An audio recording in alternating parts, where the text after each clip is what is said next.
Friends, आप देख रहे हैं आपका चैनल शेयर बाजार विद आयुष और बात करेंगे दोस्तों इस वीडियो में सियागल इंडिया आईपीओ के बारे में। दोस्तों कल सियागल आईपीओ की लिस्टिंग होने वाली है और कल हमको ये लिस्ट होता हुआ नजर आएगा। कहाँ पर लिस्टिंग हो सकती है, सबसे बड़ा क्वेश्चन है जो डेफिनेटली आप सबके मन में बना हुआ है। क्यों?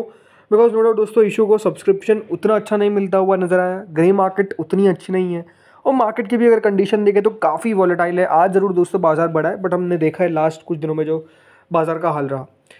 इन सब पॉइंट्स के ऊपर बात करेंगे तो वीडियो को आप लोग पूरा देखिएगा, क्योंकि इसमें हम लिस्टिंग डे के ऊपर पूरा बात करेंगे कि बेसिकली कंपनी में भी कितना पोटेंशियल है यहाँ पर बढ़ने का।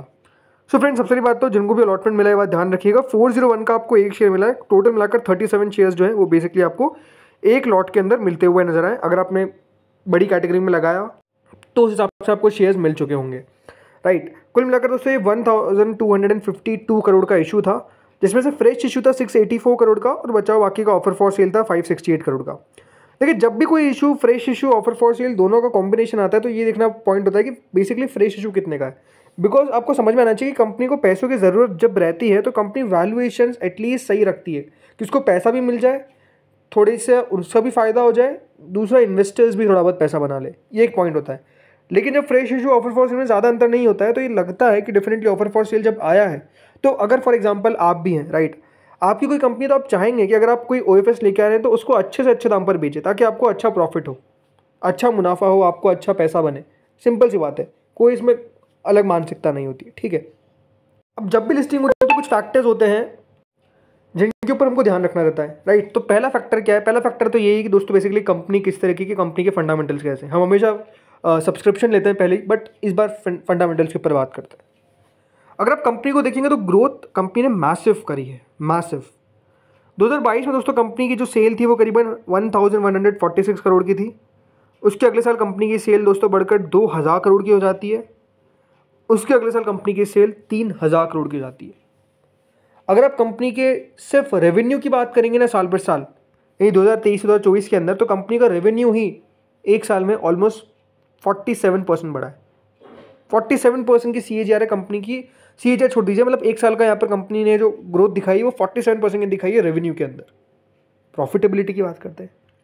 प्रॉफिट दोस्तों कंपनी का करीबन 126 करोड़ का था, अगले साल 167 करोड़ का हो गया और अभी IPO लाने से पहले कंपनी ने 300 करोड़ का प्रॉफिट क्लॉक किया है।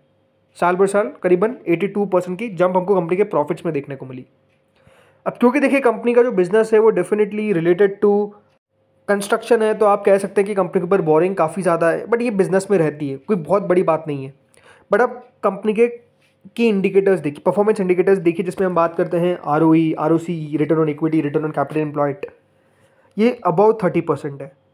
और ये हमेशा बात ध्यान रखिए, जिसका भी return on equity, return on capital employed 20% से भी ऊपर हो अच्छा मान जाता है, 25% से बहुत अच्छा मान जाता है, 30% तो बहुत शानदार मान जाता है। तो ये बात है कि देखिए कंपनी की सारी जो काम है, जो कंपनी का रिटर्न ऑन इक्विटी है, रिटर्न ऑन कैपिटल एम्प्लॉयड है, वो काफ़ी शानदार है, उसमें कोई प्रॉब्लम नहीं है। कंपनी का मार्जिन भी 10% का है। 10% का मार्जिन काफ़ी होता है इस बिजनेस के अंदर, राइट, क्योंकि वॉल्यूम का बिजनेस, मतलब वॉल्यूम इन द सेंस कि देखिए यहाँ पर रेवेन्यू ज़्यादा होता है, डेफिनेटली प्रॉफिट कंपनी जितना बचा पाती है वो कंपनी के ऊपर है, बट ठीक है, 10% 11% का मार्जिन ठीक है। तो जो पहला पॉइंट हमारा कह सकते हैं फंडामेंटल्स का है, उस पर तो कंपनी डेफिनेटली टिक करती है कि हाँ भैया इनके फंडामेंटल तो शानदार है, जानदार है, ठीक है। अब आते हैं सब्सक्रिप्शन के ऊपर।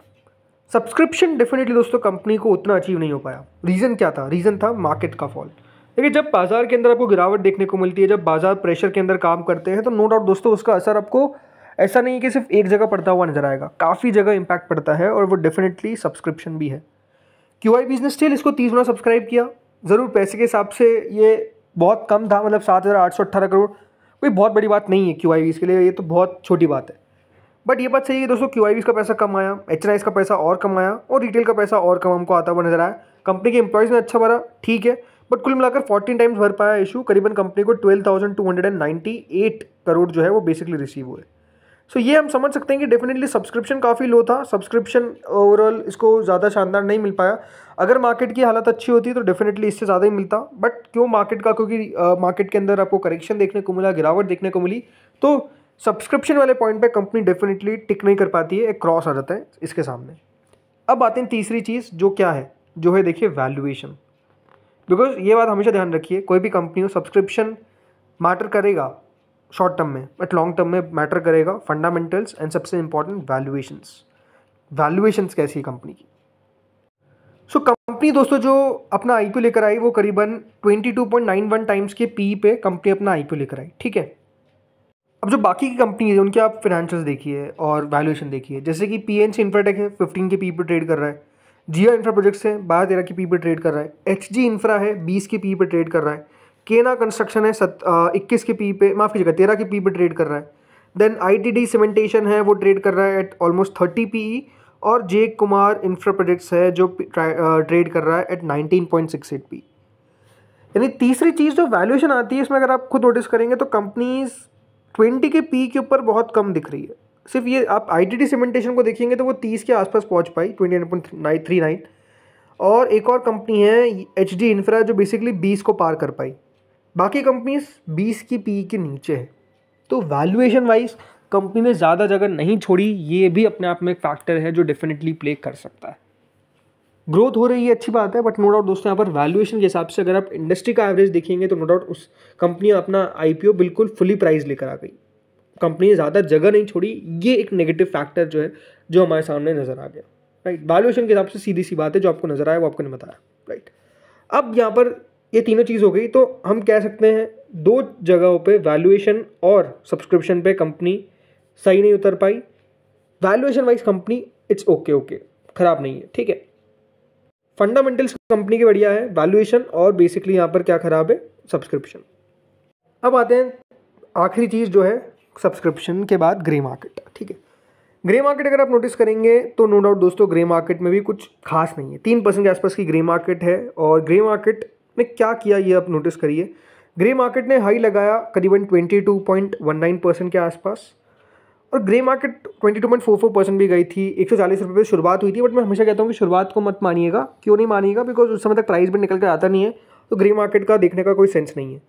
प्राइस में के बाद 90 रुपीज़ आई, देन उसके बाद दोस्तों ग्रे मार्केट गिरती गई, हर दिन गिरी, और आज करीबन ग्रे मार्केट है 3-4% के आसपास।